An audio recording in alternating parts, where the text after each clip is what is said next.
When I first went to Iraq the very first time, we had the opportunity to do a little conference in the city of Kirkuk.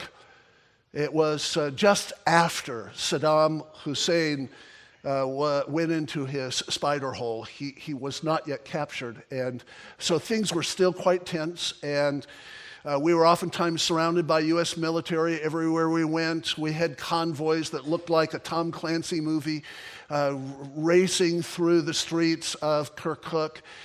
And our conference was to be held at a little Presbyterian church. And I thought, now that's odd. A little Presbyterian church in the middle of Kirkuk. Man, a war zone.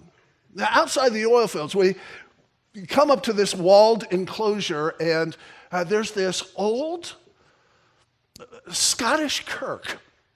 This stone building. It looks like it could have been, from Kirkcaldy or something. And it's sitting in the middle of Iraq, and there's a brass plaque on the corner of this building, and it said, established 1841 by members of the Church of Scotland under the direction of Thomas Chalmers.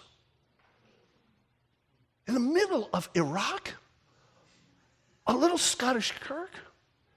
And these guys were still Presbyterians and still faithfully gathering as a community. They had a medical center that cared for their community.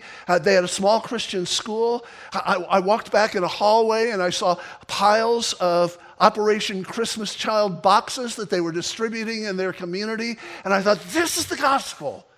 This is the kind of boldness that we all need to have. This is the kind of vision that we need to be able to see. Why aren't we going into every single corner of the earth? And why aren't we boldly going forth and disputing the nonsense of the modern media and the powers and the principalities in this culture to declare great hope, good news, glad tidings, great joy?